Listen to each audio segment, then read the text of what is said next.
ഇന്ന് നമ്മൾ food spot തേടിയുള്ള യാത്രയിൽ എത്തിച്ചെന്നത് മങ്കര വാവുള്ളിയിൽ നമ്മുടെ പള്ളിമുക്ക് സലീം ഖാൻ്റെ റാവുത്തർ ബിരിയാണി കഴിക്കാനാണ്. ചില്ലിയൊക്കെ അവിടെ തൂക്കിയിട്ടാണ് കൊടുക്കണം കേട്ടോ. 100 ഗ്രാമിന് 60 ഉറുപ്പിയും 50 ഗ്രാമിന് 40 ഉറുപ്പിയാണ് കൊടുക്കുന്നത്. ഞങ്ങളൊരു ചൂട് ചില്ലിയും ഒരു റാവുത്തർ ബിരിയാണിയും വാങ്ങി. റൈസ് വന്നിട്ട് 70 ഉറുപ്പിയാണ്. പിന്നെ സലീം ഖാൻ്റെ വൈഫും സലീം ഖാൻ്റെ മകനും ഇവരൊക്കെ പാടെ കൂടിയുള്ള സംരംഭമാണ്.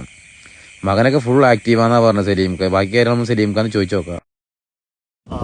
എത്ര മണിക്ക് കട? ഉച്ചക്ക് 12 മണിക്ക്. എത്ര മണി വരെ ഉണ്ടാവും? അത് ഏതാണ്ട് ഒരു 9-10 മണി വരെ. 10 മണി ഉണ്ടാവും. ബിരിയാണിയും ചിക്കൻ മാത്രം? ബിരിയാണി ദം റൈസ് ഉച്ച മുതൽ രാത്രി വരെ ഉണ്ടാവും. വേറെ ചോറ് കാര്യങ്ങളൊന്നും ഇല്ല? ബിരിയാണി ചില്ലി മാത്രം അല്ലേ? പിന്നെ കായ്ക്കറി തൈര് ചട്നി, പിന്നെ എന്താ പറയാ ചായ കടി. പിന്നെ എന്താണ് നിങ്ങളുടെ ഹെൽപ്പിങ്ങിന്റെ കാര്യത്തിന് ഭാര്യ? ഞാനും എന്റെ ഭാര്യ മക്കളും സ്കൂളിൽ ഒപ്പം ഹെൽപ്പ് ചെയ്യുന്നു.